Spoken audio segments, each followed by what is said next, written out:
Бүтээн байгуулалт хөрөнгө оруулалтын жил 2019 онд хийгдэх бүтээн байгуулалтууд 2019 онд 46.8 тэрбум төгрөгийн бүтээн байгуулалт хөрөнгө оруулалтын ажил хийгдэнэ.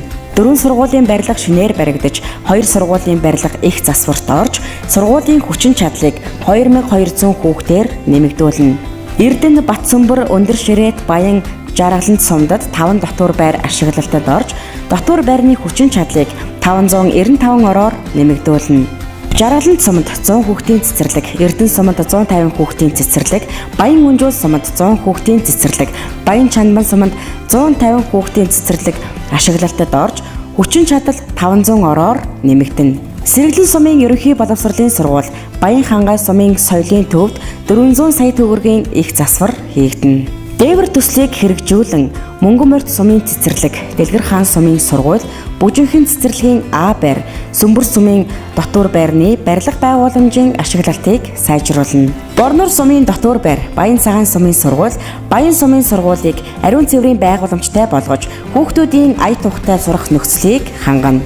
Лүн Алтан булаг Баян цогц сумдад спорт зал, Дэлгэр хаан Баян дэлгэр Мөнгөн морьт сумдад соёлын төв ашиглалтад орж, нэг соёлын төвийн барилгыг засварт оруулан хүүхэд залуучуудын чөлөөт цагаа зөв боловсон өнгөрүүлэх орчин нөхцөлийг бүрдүүлнэ. Нэг суманд эрүүл мэндийн төв ашиглалтад оруулж, 2 сумын эрүүл мэндийн төвийн барилгад их засвар хийнэ. Их бүтээн байгуулалтыг дагсан хүн амын өсөлттэй уялдуулан орон сууцны хүрэлцээ хангамжийг нэмэгдүүлж, мянган айлын орон сууцны хорооллын үлдэж буй орон сууцны барилгын ажлыг эхлүүлж, 2 дахь мянган айлын дэд бүтцийн ажлын хөрөнгийн асуудлыг шийдвэрлүүлнэ. 100 мод сумын дуудлага худалдаагаар зарагдсан газрын дэд бүтцийг хийж, амны орон сууц барих нөхцөлийг бүрдүүлнэ.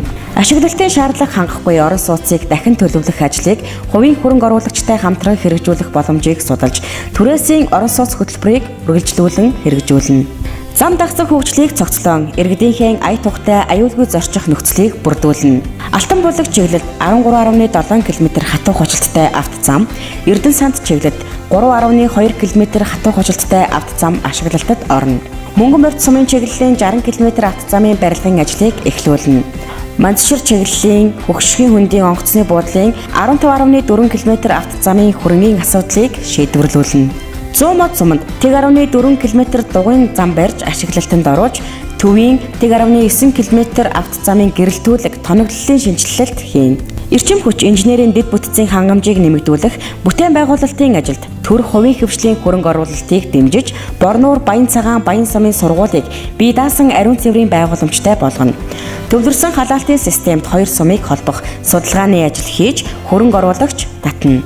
100 мод сумын нацагд орж, баруун 100 мод багийн гэр хорооллын айлыг дулаан хангамжийн шугам сүлжээнд холбоно. 100 мод сумын жишг баг, шин суурьшлийн бүсийг эрчим хүчний нэгдсэн системд холбоно. Сэргэлэн Баян цагаан арх уст Мөнгөн морьт Өндөр Ширээт сумдын хот байгуулалтын ерөнхий төлөвлөгөөг хийлгэж, ингэснээр аймгийн бүх сум хот байгуулалтын ерөнхий төлөвлөгөөтэй болж, төлөвлөгөөний дагуу хөгжих бололцоо бүрдэх юм. Урайны жилийн хүрээнд аймгийнхаа ирээдүйн хөгжлийг түргэгдэх, үйлдвэрлэл үйлчлэгийг хөгжүүлэх дараах томоохон төслүүдийг төр хувийн хөвшлийн байгууллага, аж ахуйн нэгжийн оролцоо дэмжлэгтэйгээр хэрэгжүүлэхээр зорж байна. Хөгжлийн томоохон төслүүдийг орон нутгийн хөгжил, эрх ашигтай холбож, үйлдвэрлэл үйлчилгээг дэмжин, их бүтээн байгуулалтыг өрнүүлэн, дээрх зорилтуудыг өргөх, иргэдийнхээ орлогыг нэмэгдүүлэх, ажлын байртай болгох зорилттой уялдуулан хэрэгжүүлж, шинээр ажлын байр 1500, зуучлал 1100, төр ажлын байраар 12 мянган иргэнийг хангана. Орон нутгийнхаа хөгжлийн бодлогыг зөв тодорхойлж, эдийн засгийг төрөлжүүлж, өрсөлдөх чадвартай, олон тулгуурт эдийн засагтай болгох, байгаль, экологийн тэнцвэртэй орчинд хүний эрүүл аюулгүй амьдрах нөхцөлийг бүрдүүлж, гадаад дотоодын хөрөнгө оруулагчид төр хувийн хөвшлийн байгууллага, өрөх, иргэдийн оролцоо хариуцлагыг нэмэгдүүлж, томоохон төсөл хөтөлбөрүүдийг цаг алдалгүй эхлүүлж, ажилтай орлоготой иргэн, ая тухтай амьдралтай өрх гэр, өсөлттэй өгөөжтэй эдийн засагтай аймаг болох зорилтоо хамтдаа хэрэгжүүлцгээе.